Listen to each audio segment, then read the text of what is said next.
126 કરોડના રોકાણ કૌભાંડનો મુખ્ય સૂત્રધાર ઝડપાયો છે. આરોપી ધનંજય બારડ ઓનલાઈન સાડી વેચવાના બહાને 3 વર્ષથી પોલીસથી બચતો રહેતો હતો.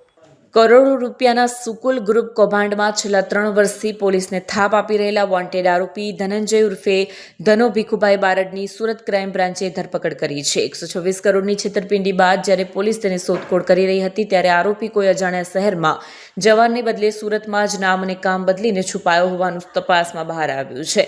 આરોપી પત્ની હોવાનું આરોપી પત્ની સાથે મળી ધનંજય બારડ ઓનલાઈન સાડી વેચવાના બહાને પોલીસથી બચતો રહ્યો હતો. જ્યારે 126 કરોડના રોકાણ કૌભાંડમાં પોલીસની તપાસ તેજ બની અને અન્ય સાગરીતો પકડાવા લાગ્યા ત્યારે ધનંજય બારડ ભૂગર્ભમાં ઉતરી ગયો હતો. તે છેલ્લા 3 વર્ષ દરમિયાન તેના વતન ગીર સોમનાથ અને સુરતના વિવિધ વિસ્તારોમાં સતત રહેઠાણ બદલીને પોતાની ધરપકડ ટાળતો હતો. પોલીસે હવે એ દિશામાં તપાસ કરી રહી છે કે 3 વર્ષ સુધી વોન્ટેડ રહ્યા દરમિયાન ધનંજય કૌભાંડના નાણાંનો ઉપયોગ ક્યાં કર્યો, સુકુલ ગ્રુપની 26 કંપનીઓ દ્વારા ઉઘરાવાયેલા 126 કરોડ રૂપિયામાં ધનંજયનો હિસ્સો કેટલો હતો અને આ કપડાના વ્યવસાયમાં તેણે રોકાણ કર્યું હતું કે કેમ તે અંગે ઇકોસેલ ઊંડાણપૂર્વક પૂછપરછ કરશે. હાલમાં તેની ધરપકડથી રોકાણકારોમાં ન્યાયની આશા જાગી છે.